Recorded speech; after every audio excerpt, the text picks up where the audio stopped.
Hi guys, फिर से स्वागत करता हूँ मैं आप लोगों का। आई होप आपने इस चैप्टर के पहले के पार्ट्स देख लिए होंगे। Hi guys, myself educator Girish Agrawal. I am an educator Unacademy for class 12th and 11। By qualification guys मैं एक सीए हूँ, बीकॉम हूँ, सीएफए लेवल 2 हूँ। प्रोफेशनली बाय पैशन और मैं एक बाय पैशन बाय लव मैं एक एजुकेटर और काफ़ी सालों से बच्चों को पढ़ा रहा हूँ 11th 12th। गाइज इस साल मैंने अकेडमी पे सिर्फ 11th 12th में I am still focusing on के सिर्फ एक ही सब्जेक्ट पढ़ा हूँ, that is business studies. Guys मेरे बारे में अगर आपको और भी इन्फॉर्मेशन चाहिए तो आप अनअकैडमी में जाके अनअकैडमी के डैशबोर्ड पे जाके आप मुझे सर्च करेंगे तो आपको सारी इन्फॉर्मेशन मिल जाएगी। इसके अलावा ये 11 स्टैंडर्ड्स के मेरे बैचेस चल रहे हैं। अभी बेसिकली 2 बैचेस चल रहे हैं जिसमें मैं चैप्टर 1 पढ़ा रहा हूँ, एक मैं चैप्टर 2 पढ़ा रहा हूँ। चैप्टर 1 दोनों में मेरा कंप्लीट हो गया है, जिसमें दूसरे में भी चैप्टर 2 स्टार्ट होने वाला है। सो प्लीज़ जल्दी आ जाइए अगर आ रहे हो तो। ये अनअकैडमी का सब्सक्रिप्शन है। अभी बेस्ट पार्ट क्या है, अगर आप 18 मंथ का सब्सक्रिप्शन लेते हैं तो आपको 3 मंथ सब्सक्रिप्शन फ्री मिलता है। तो 18 + 3 = 21 मंथ्स, और 21 मंथ्स में मोस्टली आपका 11 to 12 मोस्टली हद तक कंप्लीट हो जाता है। और इसके साथ एक फ़ायदा क्या है पता है? फ़ायदा क्या है आपको? फ़ायदा क्या मिलता है कि आपको भाई कोडिंग फ्री मिल जाती है, आपको क्रिएटिव कॉर्नर्स भी फ्री मिल जाता है काफ़ी तक 3-4 महीने तक, तो बेस्ट हो जाता है। और गाइस अगर 18,000 11 to 12 का है तो 11 का सिर्फ 9,000, 12 का 9,000, 9,000 5 सब्जेक्ट का वही गिनते हैं तो एक सब्जेक्ट का गाइस 1,800 रुपये, और एक महीने का निकालेंगे ना गाइस 150 रुपये जितना आएगा, 150 रुपीज़ पर मंथ अ सब्जेक्ट। अगर आपको unlimited time, multiple teachers, test series सब मिलती है तो भाई प्लीज़ ज़रूर ज्वाइन कीजिए। ये हमारे 11th के कुछ बैचेस हैं, ये हमारा 12th का बैच इन्फॉर्मेशन है गाइस। और कुछ समथिंग कॉल आइकॉनिक। आइकॉनिक में क्या होता है? Something call personal mentoring, live doubt solving, weekly reports, parents connect. और ये प्लस की तो सारी खूबियाँ है ही है। ये जितना भी मैंने आपको प्लस में पढ़ाया वो सारी खूबियाँ तो है ही है, बट साथ साथ में और क्या मिलता है? Personal mentoring, live doubt solving, weekly reports, parents connect, study planner वगैरह।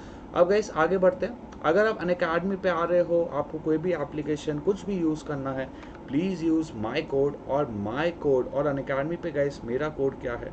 अनअकैडमी पे गाइस मेरा कोड इज़ गिरीश लाइफ 10। चलो गाइस आगे बढ़ते गाइस। अभी तक मैंने आप लोग को 2 चीज़ करा दी थी, सोल प्रोप्राइटरशिप और एचएफ।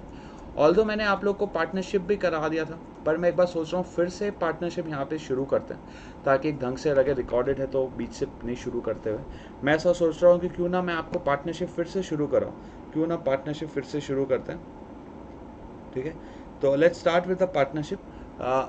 आप सबसे पहले हम पार्टनरशिप में समझते हैं what you mean by partnership. अब गाइस पार्टनरशिप का मतलब क्या होता है? सिंपल सी बात है यार, 2 लोग थे, एक था राम एक था श्याम।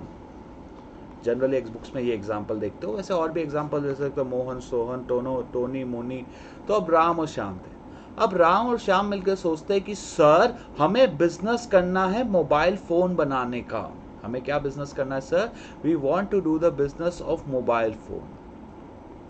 अब पार्टनरशिप में क्या होता है? जब 2 या 2 से ज्यादा, पहली चीज समझ लो, अब पार्टनरशिप एक्ट 2013-14 आ चुका है, तो उसमें मैक्सिमम पार्टनर्स की लिमिट कर दी गई है 50।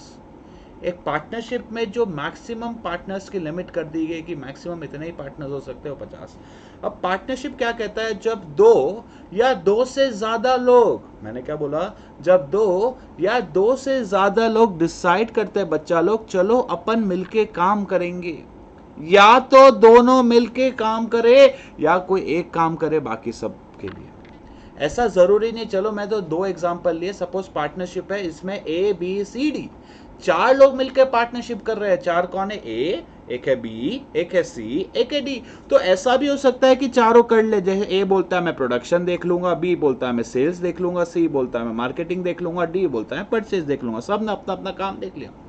ऐसा भी हो सकता है कि भाई ए बोलता है सारी चीजें मैं देख लूंगा, तुम आराम करो, या तुमसे पैसा लगा दो, तुम ऐसा करो। जरूरी नहीं है। पार्टनरशिप में ऐसा कहीं नहीं लिखा हुआ है कि सारे पार्टनर्स को मिलके काम करना पड़ता है या सारे पार्टनर्स को पैसा लगाना पड़ता है। पार्टनरशिप गाइस एक ऐसा एग्रीमेंट है, पार्टनरशिप क्या है गाइस? एक ऐसा एग्रीमेंट है जहां पे 2, मैंने क्या बोला? मिनिमम 2 या 2 से ज्यादा लोग, मिनिमम 2 या 2 से ज्यादा लोग आपस में मिलकर डिसाइड करते हैं। 2 या 2 से ज्यादा लोग आपस में मिलकर डिसाइड करते हैं। क्या डिसाइड करते हैं भैया? हमें साथ में मिलके काम करना है, हमें साथ में मिलके काम करना है, भले ही एक काम करे या सब मिलके काम करे, तो उसको हम बोलते हैं पार्टनरशिप। ठीक है। तो अब पार्टनरशिप से सोल प्रोप्राइटरशिप कहीं ना कहीं बेटर क्या हो जाता है कि यार देखो, सोल प्रोप्राइटरशिप में राम अकेले कर रहा है, श्याम अकेले कर रहा है, एक्स अकेले कर रहा है, वाई अकेले कर रहा है, जेड अकेले, सब अलग अलग कर रहा है। बट अगर यार लोग साथ में मिलकर काम करते हैं तो एक फायदा क्या हो जाता है, पहला पैसा बढ़ जाता है कि भाई अब पहले हर 4 लोग थे 20 लाख लगा के कर रहे हैं, अब वो 4 लोग मिल जाएंगे तो टोटल 80 लाख हो जाएगा। दूसरा, नुकसान होगा तो नुकसान बढ़ जाता है। तीसरा, इंटेलिजेंस ही बढ़ जाती है ओवरऑल। देखो यार, चारों आदमी किसी एक ही चीज में एक्सपर्ट हो ऐसा जरूरी नहीं। जनरली हम पार्टनरशिप उन्हीं लोगों के साथ करते हैं जो अलग अलग फील्ड में एक्सपर्ट हो। दोस्तों में भी ऐसा होता है, सब एक जैसे नहीं होते, कुछ किसी में अच्छा होता है, कोई पढ़ने में अच्छा होता है, कोई मस्ती में अच्छा होता है, घूमने में अच्छा होता है, खाने की डिसाइड करने में, तो सब किसी ना किसी चीज में अच्छा होता है। तो वैसे ही हमें अपने पार्टनर्स डिसाइड कर लिए, और हर पार्टनर्स वही काम करेगा जिसमें अच्छा है, तो हमारी स्किल्स भी बढ़ती है, हमारा पैसा भी बढ़ता है, और हमारा रिस्क भी कम हो जाता है। तो ये पार्टनरशिप का कहीं ना कहीं बहुत बड़ा एडवांटेज है। ये हमारे पार्टनरशिप का गाइस कहीं ना कहीं बहुत बड़ा एडवांटेज है ओवर दी सोल प्रोप्राइटरशिप। ये सोल प्रोप्राइटरशिप के एक बहुत बड़े लिमिटेशन को पार्टनरशिप ने कहीं ना कहीं करके ओवरकम किया। अब आगे बढ़ते गए, तो अब सबसे पहले हम समझते हैं कि भाई फॉर्मेशन क्या है। तो पार्टनरशिप कैसे बनता है कि पार्टनरशिप कम्स इनटू एग्जिस्टेंस, एक लीगल एग्रीमेंट, एक भाई लीगल एग्रीमेंट बना लेना। अब ये एग्रीमेंट को हम, ये लीगल एग्रीमेंट को गाइस हम बोलते हैं पार्टनरशिप डीड। ये लीगल एग्री, एक second guys, let me check, में रिकॉर्डिंग सही हो रही है ना, फिर वापस से प्रॉब्लम हो जाएगी। ये लीगल एग्रीमेंट को गाइस, ये लीगल एग्रीमेंट को हम बोलते हैं पार्टनरशिप डीड। अब गाइस ये पार्टनरशिप डीड क्या होती है, मैं आगे फिर से पढ़ाने वाला, स्टिल थोड़ा सा आपको अभी ओवरव्यू दे देता हूँ। पार्टनरशिप डीड का मतलब होता है एक ऐसा एग्रीमेंट, मैंने क्या बोला गाइस, पार्टनरशिप डीड का मतलब होता है ऐसा एग्रीमेंट जो एक कंपनी के सारे पार्टनरशिप के सारे टर्म्स एंड कंडीशन बताए। जब मेरा मतलब, जब मेरा तात्पर्य टर्म्स एंड कंडीशन से होता है, तो मैं यहाँ ये कहना चाहता हूँ, मैं यहाँ पे क्लियरली ये कहना चाहता हूँ कि भाई कौन सा पार्टनर कितना पैसा लाएगा, प्रॉफिट शेयरिंग रेशियो क्या होगा, हर चीज़ दोनों के बीच में सारी क्लियर, पार्टनर्स कौन है, कहाँ रहते हैं, क्या प्रॉफिट शेयरिंग होगी, क्या पैसा लेकर आएगा, कैसे प्रॉफिट बटेगा, कैसे नुकसान बटेगा, हर चीज़ें। बिजनेस में पहले ऐसा होता है ना, कई दोस्त पहले बोल जाते हैं देख अपन पहले सारी चीज़ें लिख लेंगे। जैसे कई लोग कोई रिलेशनशिप में आते हैं तो सारे पहले गोल्स लिख देते हैं, ऐसा ऐसा ऐसा ऐसा ऐसा ऐसा ऐसा। वैसे भाई कोई आप पार्टनरशिप में आ रहा है तो पहले सारे टर्म्स एंड कंडीशन लिख रहा है, ABCDEF, वैसे। तो दैट इज फॉर्मेशन। जब दो पार्टनर्स आपस में मिलकर डिसाइड करते हैं कि भाई हम ऐसे काम करेंगे, ये चीज़ें करेंगे, तो that is called as partnership deed. तो ये पार्टनरशिप डीड, अब पहली बात क्या, ये पार्टनरशिप डीड होना कंपलसरी है? बिल्कुल नहीं। आप ये जब partnership deed is a written agreement, partnership deed एक रिटर्न एग्रीमेंट होती है। अगर आप ये एग्रीमेंट नहीं बनाना चाहते मत बनाओ, अगर आपको ये एग्रीमेंट बनाने में इच्छा नहीं है मत बनाओ, आप ओरली डिसाइड कर लो, बोलता ठीक है अपन तो बचपन के यार ऐसा ऐसा ऐसा। बट मैं आगे आपको बताऊंगा, जब मैं पार्टनरशिप बताता हूं कि जब ये ओरल एग्रीमेंट बनता है, जब ये ओरल एग्रीमेंट बनता है तो इसके क्या क्या डिसएडवांटेज है। जब ये रिटर्न में नहीं बन के एक ओरल एग्रीमेंट बनता है तो इसके क्या डिसएडवांटेज है, ये चीज़ हम पार्टनरशिप डीड वाले टॉपिक पे पढ़ेंगे। अभी स्टॉप, पहले हम features, merits, demerits, types of partners, फिर क्लासिफिकेशन ऑफ पार्टनरशिप, फिर हम पढ़ेंगे पार्टनरशिप डीड। तो ये ध्यान से पढ़ेंगे। अब नेक्स्ट टर्म है व्हाट आर दी लाइबिलिटीज। अब यार एक सिंपल सी बात है, एकदम सिंपल सी, लॉजिकली दिमाग खोल के एकदम समझेंगे कि देखो पार्टनरशिप में क्या होता है। अब पार्टनरशिप में क्या होता है, सिंपल सी बात देखो, जैसे एक सोल प्रोप्राइटर और उसके बिजनेस अलग नहीं होते, वैसे ही एक पार्टनर और उसकी पार्टनरशिप अलग नहीं होती। मैंने क्या बोला, एक सोल प्रोप्राइटर और एक बिजनेस जब जैसे अलग नहीं होते, वैसे ही एक पार्टनर उसके पार्टनरशिप से बिल्कुल अलग नहीं होता। तो सर आप इधर क्या कहना चाहते हो, सिंपल सी बात है, एक छोटा सा एग्जांपल लेते हैं। एक छोटा सा एग्जांपल कैसे लेंगे, एक छोटा सा एग्जांपल कैसे लेंगे कि सपोज क्या हो गया, अरे ये क्या हो गया, इधर आ जाओ भैया, एक सेकेंड ना, उसमें नहीं है वो,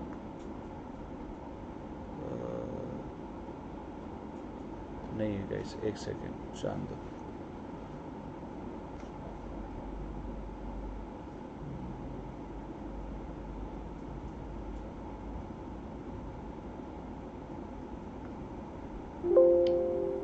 एक सेकेंड, एक सेकेंड।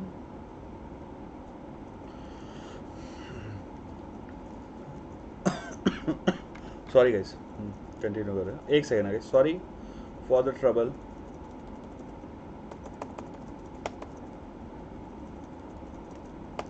सो गाइस, मैंने क्या बोला था, मैं एक जो ऐसे स्क्रीन लगा रहा था, सपोज देयर आर 4 पार्टनर्स। कितने पार्टनर है कि सपोज ऐसा मानते हैं कि 4 पार्टनर है।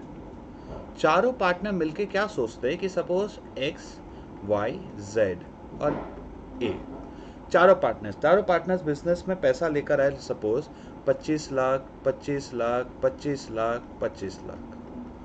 अब सपोज इनको टोटली बिजनेस में नुकसान हो गया 2 करोड़।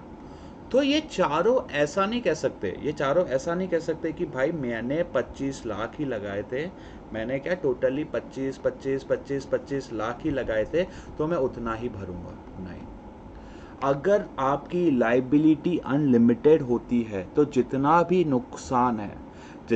नुकसान है ये पार्टनर्स को अपने प्रॉफिट शेयरिंग रेशियो में बांटना पड़ेगा। अब पहली बात, कई बच्चे ऐसा समझते हैं कि सर ये पार्टनरशिप में क्या प्रॉफिट शेयरिंग रेशियो हमेशा इक्वल होता है। ऐसा बिल्कुल भी नहीं। ये एक बहुत बड़ा मिथ है जो बच्चा समझता है कि सर पार्टनरशिप में तो है ना सर प्रॉफिट इक्वली बंटता है ना। नहीं, क्या सर जो पैसा ज्यादा लाए उसको मिलेगा? ऐसा भी नहीं। ऐसा कोई फिक्स पैटर्न नहीं होता कि भाई जो जितना पैसा लेकर आया या जो भाई प्रॉफिट इक्वली बटेगा, ऐसा कोई पैटर्न नहीं। पार्टनरशिप में गाइस ऐसा बिल्कुल भी नहीं होता कि भैया प्रॉफिट शेयरिंग रेशियो इक्वली हो। वैसा प्रॉफिट शेयरिंग रेशियो कैसे भी हो सकता है, बट पार्टनर्स की लायबिलिटी क्या रहती है? अनलिमिटेड। ऐसा जरूरी नहीं है पार्टनरशिप में गाइस, ऐसा बिल्कुल भी जरूरी नहीं है। आपने जितना पैसा लगाया है आपका नुकसान उस हद तक ही है। मैंने क्या बोला? पार्टनरशिप में आपने जितना पैसा लगाया है आपका नुकसान उस हद तक ही रहे, आपका नुकसान का अमाउंट ज्यादा हो सकता है। Liability unlimited. तो कहीं ना कहीं यहाँ से हम थोड़ी बहुत एडवांटेज डिसएडवांटेज भी समझते जाते हैं। तो they are very easy to form, ये बड़े आसानी से फॉर्म हो जाते हैं, और ये एज एडवांटेज हो गया, और लायबिलिटी उसकी डिसएडवांटेज हो गई। अब नेक्स्ट है रिस्क बेयरिंग। रिस्क बेयरिंग में क्या होता है कि एक पार्टनरशिप में पार्टनर ही, या देखो जितने ज़्यादा लोग होते हैं उतना रिस्क बढ़ जाता है। एक बहुत ही अच्छी सी पॉइंट क्या होती है कि जितने ज़्यादा पार्टनर्स होंगे, जितने ज़्यादा लोग होंगे, उतना मिलके काम कर रहे हैं, तो एक बहुत अच्छी बात क्या होती है कि रिस्क बढ़ जाता है। या सिंपल सी बात है, अगर मैं अकेला बिजनेस करूं 1 करोड़ का शायद तक नुकसान अकेला रिस्क ना ले पाऊं, बट हम 4 लोग मिलके काम करें तो रिस्क हो सकता है कि 25 लाख ले लो। जैसे रिसेंटली मेरे एक फ्रेंड ने मुझे शेयर बताया जिसमें बोला कि भाई 2-2.5 लाख लगाने पड़ेंगे। अब मैं अकेला 2 लाख नहीं लगा सकता, हमने 3 जने मिलकर लगाया। तो उसमें रीजन क्या है कि भाई अगर नुकसान हो तीनों बांट लेंगे, और प्रॉफिट हुआ तो वो भी बच जाएगा। वो देखो एक डिसएडवांटेज ये भी है कि अगर नुकसान होगा तो बटता है, सर अच्छी बात है नुकसान, लेकिन प्रॉफिट होगा तो प्रॉफिट भी बटेगा।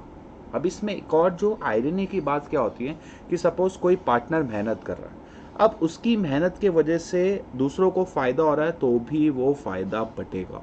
वो पार्टनर ऐसे नहीं कर सकता सर सारी मेहनत मेरी, ये लोग तो सिर्फ बैठे। नहीं, अगर पहले से डिसाइडेड है कि यही प्रॉफिट शेयरिंग रेशियो होगा, ऐसे ही पैसा बटेगा, तो आपको पैसा वैसे ही बांटना पड़ेगा। ये तो रिस्क कहीं ना कहीं एक एडवांटेज भी है और एक disadvantage. Next, decision making and control. एक पार्टनरशिप का गाइस मोस्टली सारे फैसले पार्टनर्स आपस में मिलकर डिसाइड करते हैं, और इससे बहुत ही फायदा है। देखो अब ये भी देखो यार, जब फैसला एक हाथ में होता है तो भी फायदा नुकसान है। फायदा क्या होता है कि क्विक डिसीजन मेकिंग करता, सोल्व प्रॉब्लम, फटाफट फैसले लेते। नुकसान क्या, हर चीज में एक्सपर्ट नहीं सकता।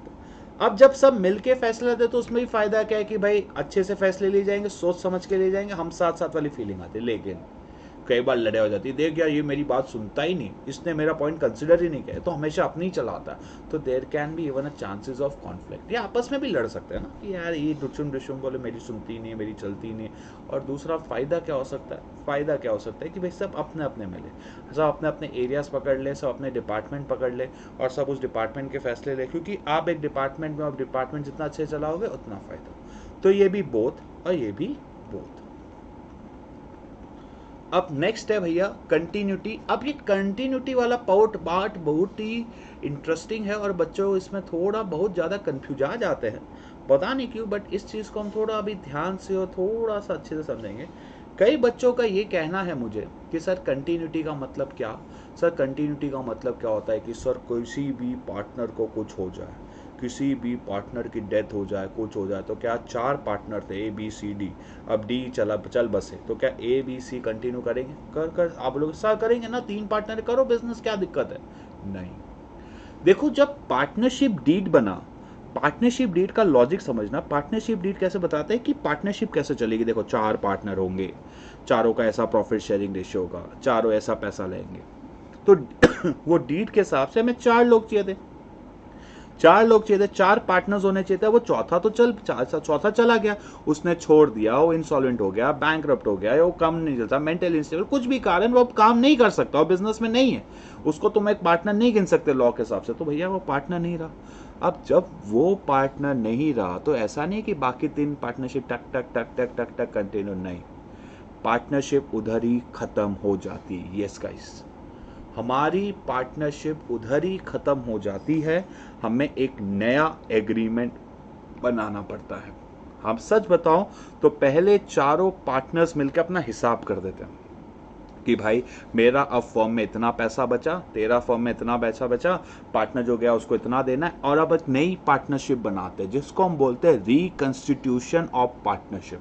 या पूरे 12th के अकाउंट्स में पढ़ने वालों, एडमिशन होता है तो क्या होता है, रिटायरमेंट होता है तो क्या होता है, बिजनेस चलेगा बट आपको एक नई पार्टनरशिप डीड बनानी पड़ेगी, एक नया पार्टनरशिप एग्रीमेंट बनाना पड़ेगा, एक तरीके से एक नया, और इंस्टीट्यूट बिजनेस वही है, पर दुकान का बोर्डिंग जो होर्डिंग होता है ना, चेंज करना पड़ेगा। अब ये नहीं कर सकते पार्टनरशिप ऑफ ABCD, अब आपको कहना पड़ेगा पार्टनरशिप ऑफ ABC। कहीं ना कहीं बिजनेस स्टडीज में फॉर्म्स पढ़े तो पार्टनरशिप, वो वाली पार्टनरशिप खत्म हो गई और एक नया पार्टनरशिप का जन्म होगा। दुकान वही रहेगी बट पार्टनरशिप खत्म हो जाएगी और एक नया पार्टनरशिप का जन्म होगा, एक नया पार्टनरशिप एग्जिस्टेंस में आ जाएगा। अब जो सबसे इंटरेस्टिंग और इसमें जो सबसे अच्छा पॉइंट मुझे लगता है वो है म्यूचुअल एजेंसी। मैं क्या बोलता हूँ गाइस, उस पॉइंट का नाम है म्यूचुअल एजेंसी। अब म्यूचुअल एजेंसी बहुत ही जबरदस्त, एकदम सिंपल सी बात है, 3 पार्टनर थे, एक्स, ये था हमारा वाई और ये था हमारा जेड। एक्स ने क्या किया, वाई जेड को बोला तुम जाओ गोवा की ट्रिप पे, मस्त गोवा की ट्रिप पे भेज दिया, अपन अच्छा काम करे, तुम जाओ गोवा की ट्रिप। और एक्स ने एक्स ने क्या किया, पीछे पीछे इसके कंपनी के रॉ परचेजर से रॉ मटेरियल खरीदा और किसी को बेच दिया, परचेज भी किया, सेल भी किया और उसका प्रॉफिट अपने पॉकेट में रख लिया। अब आगे जाके इनको एक बात पता चली, बोले भाई तूने क्या किया, बिजनेस किया था हमारे पीछे पीछे? बोले हाँ। तो सच्ची सच्ची बता, तेरे ईमान को छूट के बता, तू हमसे छुपाना चाहता था? ये नहीं चलेगा। अगर तूने पीछे पीछे कुछ प्रॉफिट कमाया है तो प्रॉफिट तुझे हमें देना पड़ेगा, तू हमारा एजेंट है। मतलब हर पार्टनर एक दूसरे के एजेंट होते हैं और प्रिंसिपल होते हैं। मैं नहीं था मतलब तू मेरे बिहाफ पे काम कर रहा था, तो तुझे ऐसा ही काम करना था कि तुझे भी फायदा होना चाहिए और मुझे भी। तो ये डील से अगर किसी पार्टनर को फायदा हुआ या इस डील से किसी पार्टनर को मुनाफा हुआ, वो मुनाफा गाइस सारे पार्टनर्स में बटेगा। यस, वो जो भी फायदा है, वो जो भी मुनाफा है गाइस, वो सारे पार्टनर्स में बटेगा, वो किसी भी एक पार्टनर अपने पास नहीं रख सकते। और इसी को उल्टा लेते, सपोज ये करते करते उस पार्टनर को कुछ नुकसान हो गया, तो भाई अब वो दोनों पार्टनर ऐसे नहीं बोल सकते, भाई देख ना ना ना ना, तूने हमसे पूछा था क्या, हमको बताया था, हम तो नुकसान नहीं, नुकसान भी भरना पड़ेगा भैया। कद्दू कटता है सब में बटता है, मिठाई आती है सबको मिलती है, तो कांटे भी सबको मिलेंगे भाई। ये क्या बात हुई, लास्ट टाइम फायदा होता तो मांगने आ गए, नुकसान हो देगा नहीं, सबको देना पड़ेगा। मैं तो फर्म के लिए ही सोच रहा था, मुझे लगा था 1 का 2 हो जाएगा, बट 1 का 2 हो गया, नुकसान सबको भरना पड़ेगा। ये प्रिंसिपल भी है और एजेंट भी है। हर पार्टनर प्रिंसिपल मतलब दूसरे का नुकसान भी उठाना पड़ेगा और आपको ऐसे काम करना है कि दूसरे का भला भी होना चाहिए। मतलब अगर दूसरा गलती करेगा, दूसरा को एडवांटेज मिलेगा करेगा तो आपको मिलेगा, और आपको ऐसे ही काम करना है कि दूसरे को नुकसान नहीं होना चाहिए और दूसरे को फायदा होना चाहिए। म्यूचुअल एजेंसी गाइस एक चीज है, आप ये जब भी वीडियो अपलोड हो ना, तो आप प्लीज देखने के बाद आपको ऐसा लगता है सही टॉपिक में थोड़ी क्लैरिटी है, डाउट है, तो आप कमेंट सेक्शन में डाउट पोस्ट कर सकते हो। मैं आपको डाउट्स पे वहां रिप्लाई कर दूंगा या आपको बता दूंगा कि कोई क्लास लिंक शेयर कर दूंगा कि ये स्पेशल क्लास है, प्लस है। और अगर सही में गाइस आपको लगता है कि यार प्लस 150 रुपये पर महीना BST के लिए हम दे सकते हैं तो भाई ले लेना। हर सब्जेक्ट में, जिसमें मैथ्स के लिए, अकाउंटेंसी के लिए, इकोनॉमिक्स के, सब के लिए सोचना। 150 रुपये पर मंथ कॉस्टिंग है। अगर आप 18,000 रुपये देते हो आज से आपके 11th और 12th की, अगर आप कंटिन्यू नहीं, आपको अच्छा नहीं लगेगा और नहीं भी लगेगा ना गाइस, समझ लेना ये बहुत इन्वेस्टिंग है। द रीज़न बीइंग इज कि यार जब आपको अपने एग्जाम का रिवीजन करना है, एग्जाम से 2 घंटे पहले कुछ करना है, यार आप किसी अपने एजुकेटर्स को फ़ोन नहीं करते, यहाँ पे वीडियो देख लो काम हो जाए। ये आपका वसूल शो है गाइस, सच्ची बता रहा हूँ। अब गाइस चलो इसके मेरिट्स और डीमेरिट्स करते हैं। एक सेकंड देख लेते हैं वीडियो सही जा रहा है क्या, नहीं तो फिर प्रॉब्लम हो जाती है मुझे काफ़ी। रिकॉर्डिंग सही आ रही है, चलो। अब गाइस नेक्स्ट पढ़ते हैं व्हाट आर दी, अब इसके मेरिट्स और डीमेरिट्स पढ़ेंगे इस वीडियो में गाइस। मैं आपको मेरिट्स और डीमेरिट्स कराऊंगा, फिर इसका जो नेक्स्ट वीडियो होगा उसमें मैं आपको टाइप्स ऑफ पार्टनरशिप कराऊंगा, और पार्टनरशिप डीड के साथ पार्टनरशिप के 2 वीडियो बनेंगे। फिर एक वीडियो बनेगा कोऑपरेटिव सोसाइटी का, 1 या 2 कोऑपरेटिव सोसाइटी का। फिर इसके साथ साथ हम देखते हैं आगे हमें कैसे क्या प्रोसीड करना है, और हम चलते जाएंगे। तो गाइस सबसे पहले हम पढ़ते हैं मेरिट्स। मैंने आपको मेरिट्स एकदम प्यार से और शांति से बताया कि यार पार्टनरशिप इज एन एग्रीमेंट जब 2 या 2 से ज़्यादा लोग एकदम मिलके आप डिसाइड करते हैं चलो भाई अब अपन को साथ में काम करना है। क्या चलो भाई अब अपन लोगों को साथ में काम करना है, मेन टास्क। जब 2 या 2 से ज़्यादा लोग मिलकर डिसाइड करते हैं चल भाई काम करेंगे साथ में, जब आप साथ में काम करने का सोचते हो तो इट्स वेरी इजी। 2 या 2 से ज़्यादा लोग मिल आपस में इजीली काम कर सकते हैं। इट्स वेरी इजी, फॉर्म करना बहुत आसान है, और किसी भी पार्टनरशिप को बंद करना भी उतना आसान है, आपकी इच्छा है। जैसे एक सोल प्रोप्राइटरशिप में फ़ायदा होता है ना कि जब चाहो फॉर्म कर सकते हो, जब चाहो क्लोज कर सकते हो, वैसे ही एक पार्टनरशिप में होता है। पार्टनरशिप में कैसा होता है कि आपकी इच्छा ऊपर है। क्या आपकी इच्छा ऊपर है गाइस? जब चाहो फॉर्म कर लो, जब चाहो उसको क्लोज कर लो, कोई आपको रोकने वाला नहीं, कोई आपको टोकने वाला नहीं। It is very easy to form, इसको बहुत आसानी तरीके से आप फॉर्म भी कर सकते हो और बहुत आसानी तरीके से क्लोज भी कर सकते हो। तो फर्स्ट एडवांटेज हमारा होता हुआ। नेक्स्ट एडवांटेज है बैलेंस। देखो यार मैंने बताया था कि पार्टनरशिप में 2 या 2 से ज्यादा लोग, मैंने क्या बोला, 2 या 2 से ज्यादा लोग मिलकर काम करते हैं। तो मैं यहाँ पे काम उसी तरीके से डिवाइड करता हूँ, यहाँ पे मैं काम उसी तरीके से बांटता हूँ जो आदमी जिस काम में एक्सपर्ट हो, जो आदमी जिस काम को करने में अच्छा हो। यहाँ पे काम को बांटने का एक सिंपल सा फंडा है कि भाई तू इस काम में अच्छा है तो ये काम कर, तू इस काम में अच्छा है वो काम कर। हम हर एक आदमी से, गाइस फिर से बता रहा हूँ, हम हर एक आदमी से उसी फील्ड में काम कराएंगे जिसमें वो एक्सपर्टाइज है। 4 पार्टनर है, 4 पार्टनर्स है, तो एक को प्रोडक्शन में जो एक्सपर्टाइज है प्रोडक्शन कराओ, एक परचेज में एक्सपर्टाइज है परचेज कराओ, एक सेल्स में एक्सपर्टाइज है सेल्स कराओ, एक मार्केटिंग, जो आदमी जो चीज जिस चीज में एक्सपर्टाइज है ना आप उससे कराओ। जिससे क्या होता है, एक बैलेंस रहता है, और यही बहुत जरूरी है। यही सबसे बड़ा एक डिसएडवांटेज जो सोल प्रोप्राइटरशिप का होता है, जो पार्टनरशिप ओवरकम करता है, वो है डिसीजन मेकिंग।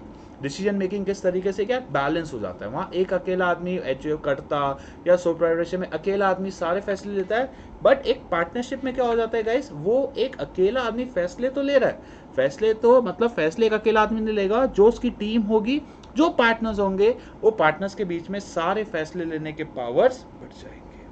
क्लियर? तो that is a balance decision making. Next guys simple सी बात है, मैंने आपको एक चीज बताई थी कि भैया पार्टनरशिप में क्या होता है, जब 2 या 2 से ज्यादा लोग मिलकर काम करने का सोचते हैं, तो एक अकेला 4 अकेले लोग 25 लाख का पैसा लगा के बिजनेस करने की सोचते हैं। इससे बेटर कहीं ना कहीं क्या हो जाता है कि भाई 4 लोग मिलकर 25 लाख लगाना सोच रहे हैं। इससे अच्छा तो क्या करो, चारों मिलकर टोटल 1 करोड़ रुपए लगा लो। टोटल कितना पैसा लगा लो, 1 करोड़ लगा लो, और बिजनेस करना स्टार्ट कर दो कि भाई तुम जितने ज्यादा लोग होंगे उतना ज्यादा पैसा ले आओ। तो सबसे बढ़िया फायदा क्या हो जाता है, ये भी कहीं ना कहीं जो सोल प्रोप्राइटरशिप का थोड़ा सा लिमिटेशन है जो पार्टनरशिप सॉल्व करता है, फंड जो है कैपिटल, लिमिटेड रिसोर्स। देखो जब हम फिर से पार्टनरशिप को एंड में कंपेयर तो कंपनी से करेंगे, उधर तो पार्टनरशिप हार जाएगा, लेकिन compare to a sole proprietorship, compare to an HUF, partnership always have an undue advantage, due advantage. एक अच्छा सही एडवांटेज होता है कि भाई पार्टनरशिप के पास जनरली ज्यादा पैसा आता है, पार्टनरशिप जनरली ज्यादा पैसा इकट्ठा कर लेता है। तो 3 एडवांटेज हमारे हो गए अभी तक, इजी टू फॉर्म, एक दूसरा था balance decision making and more fund. अब जो चौथा पॉइंट है ना वो बहुत ही इंटरेस्टिंग है, रिस्क बांट लो। सिंपल सी बात है। अब मैंने जो शेयर्स वाला एग्जांपल दिया था, मैं अकेला 2-2.5 लाख इन्वेस्ट नहीं कर सकता, तो मैंने बोला 2-3 जन मिलकर इन्वेस्ट कर। तो अब जानो, तो 2-3 जन मिलकर इन्वेस्ट करते तो उससे क्या होता है कि भाई देखो, रिस्क होगा तो बढ़ जाएगा। सपोज वो 100 की चीज़ 20 हो जाएगी तो ठीक है, 80 का नुकसान अकेले को नहीं उठाना पड़ेगा। जितने ज़्यादा लोग होंगे, जितने ज़्यादा पार्टनर्स होंगे, उतने सब लोगों में वो रिस्क, वो नुकसान मैं बांट दूंगा। तो एक जो सबसे एक और जो बड़ा एडवांटेज होता है वो यही होता है कि रिस्क की अच्छे से बंटवारा हो जाता है। लास्ट पॉइंट है कि भाई सीक्रेसी। अब सीक्रेसी क्या बोलता है कि देखो, ये जो पार्टनर्स होते हैं ना, अब ये पार्टनर्स होते हैं, क्या ये पार्टनर्स को, अब दुनिया की कोई भी पार्टनरशिप ले लो, देखिए इंडिया में, वर्ल्ड में बहुत, आपको बता दो, आपको पता नहीं होगा, ये जो इंडिया की जो टॉप बिग 4 कंपनीज है ना, KPMG, EY, PwC और डेलॉइट, ये चारों बाहर की जो फर्म्स है ना, ये चारों फर्म्स कहीं ना कहीं पार्टनरशिप होती है, बिकॉज CA फर्म्स को अलाउड ही नहीं company banana. CA firms can never make a company in India, तो इनको पार्टनरशिप भी बनानी पड़ती है, पार्टनर्स होते हैं। तो ये जो पार्टनरशिप होती है ना, ये पार्टनरशिप का डेटा आपको कहीं नहीं मिलेगा, इनको कहीं अलाउड नहीं है, इनको कहीं बोला नहीं जाता अपना डिटेल्स देने की। पार्टनरशिप को कहीं नहीं बोला हुआ है कि आप लोगों को बताओ अपनी इंफॉर्मेशन, कैसे कमाते हो, क्या करते हो, कुछ नहीं।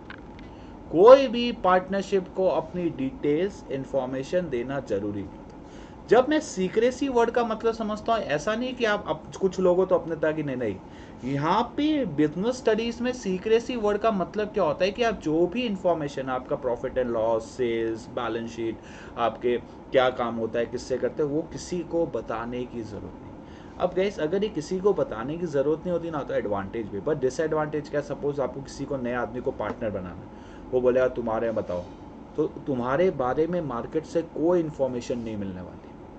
जैसे कि आप बोलोगे सर कैसे, एक और एग्जांपल दो। जैसे यार, आज की डेट में अगर मेरे को रिलायंस कंपनी के शेयर खरीदने हैं, टाटा कंपनी के शेयर्स खरीदने हैं, किसी भी कंपनी के शेयर्स खरीदने हैं, उसकी इन्फॉर्मेशन, उसकी जानकारी मेरे को एकदम आसानी से मिल जाती है। वो इन्फॉर्मेशन मैं जैसे चाहूँ वैसे पा सकता हूँ। बट क्या दुनिया की कोई भी पार्टनरशिप की इन्फॉर्मेशन लिखती नहीं? तो उनके शेयर्स खरीदने हो तो मैं फैसला आसानी से ले सकता हूँ, बट किसी पार्टनरशिप में ओनर बनना है, स्टेक बनना है, सर मुश्किल है, पता ही नहीं, वो जो बोलेंगे मानना पड़ेगा। तो वो थोड़ा सा डिफिकल्ट हो जाता है इन्वेस्टर पॉइंट ऑफ व्यू से। सीक्रेसी फायदा भी है, और आगे जाके सीरियसली बता रहा हूँ, हम डिसएडवांटेज में भी पढ़ेंगे नुकसान। अब सबसे पहला डिसएडवांटेज या सबसे पहला डीमेरिट से या चीज़ याद रख लो, ये golden rule of this chapter है कि जब जब आपकी लाइबिलिटी, मैंने क्या बोला, जब जब आपकी लाइबिलिटी गाइस अनलिमिटेड हो, मैंने क्या बोला, जब जब हमारी लाइबिलिटी अनलिमिटेड हो, हमारा जब जब लाइबिलिटी अनलिमिटेड होगी, जब जब लाइबिलिटी हमारी अनलिमिटेड होगी, डिसर, सिंपल सी बात है ना, कोई नुकसान के ठिकाने ही नहीं। नुकसान 10 लाख, 20 लाख, 30 लाख, 40 लाख, 50 लाख, नुकसान की कोई हद ही नहीं है, नुकसान की कोई लिमिट ही नहीं है, नुकसान कितना भी हो सकता है भाई। तो अगर जब ऐसी कोई सर्कमस्टांसेस बन रही है, या ऐसी कोई सिचुएशन बन रही है जहाँ पे आपका नुकसान का अमाउंट डिटरमाइन ही नहीं कर सकते, या नुकसान का अमाउंट कोई भी हद पार कर सकता है, तो भाई ये बहुत ही डिस्काउंट की बात, ये बहुत ही नुकसान की बात होती है, बहुत ही टेंशन की बात होती है, हमें ऐसा कुछ नहीं करना चाहिए। तो एक सबसे बड़ा डिसएडवांटेज क्या होता है पार्टनरशिप में, the liabilities of the partners, ये जो पार्टनर्स की लाइबिलिटीज होती है वो अनलिमिटेड होती है, तो ये बहुत ही गंदा। और सपोज किसी, और उसमें तड़का कब लग जाता है, जब सपोज आपको नुकसान हो रहा है, आपकी वजह से नहीं, किसी एक पार्टनर की गलती की वजह से, क्योंकि अगर नुकसान हुआ तो नुकसान तो सबको बांटना पड़ेगा, और दूसरे पार्टनर की वजह से हुआ तो भी आपको सहन तो करना ही पड़ेगा। तो that is the unlimited liability.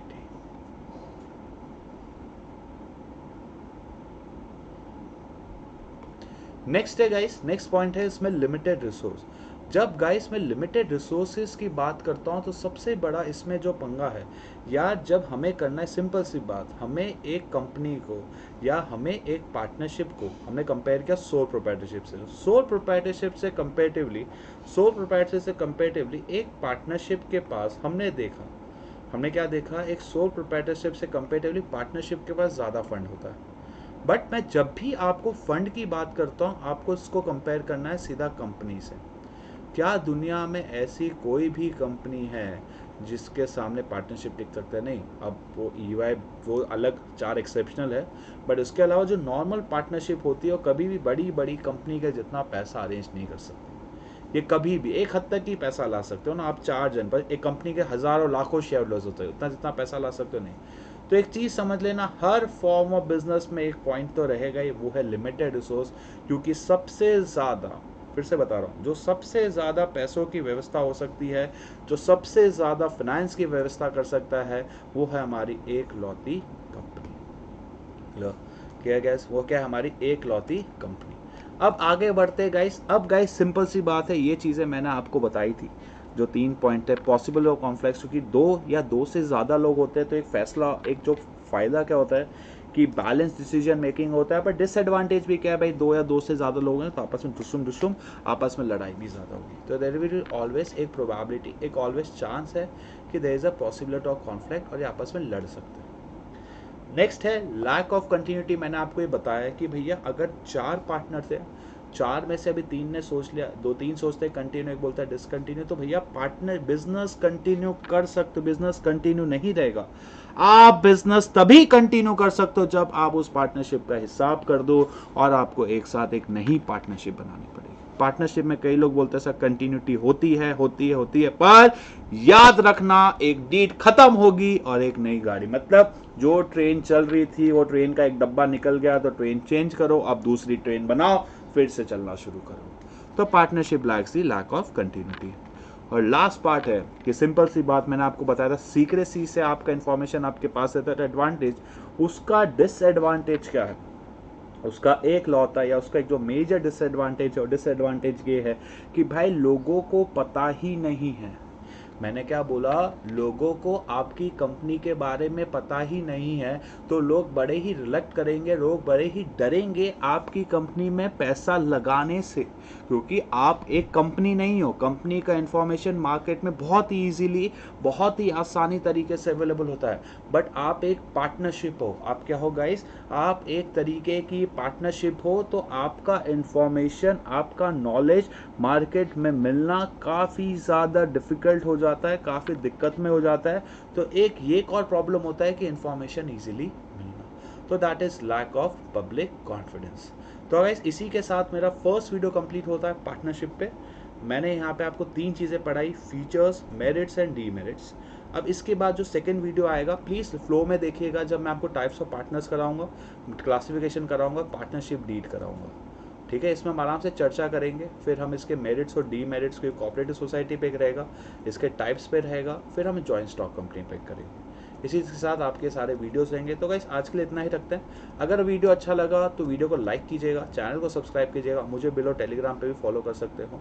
और प्लीज़ अगर सब्सक्रिप्शन लेने वाले हो प्लीज़ एक ही कोड यूज़ करना है, and the code is guys Girish live 10। Code क्या है guys, Girish live 10। Thank you guys, आज के लिए इतना ही, मिलते हैं नेक्स्ट वीडियो पे आगे। चलो guys, bye bye, bye guys.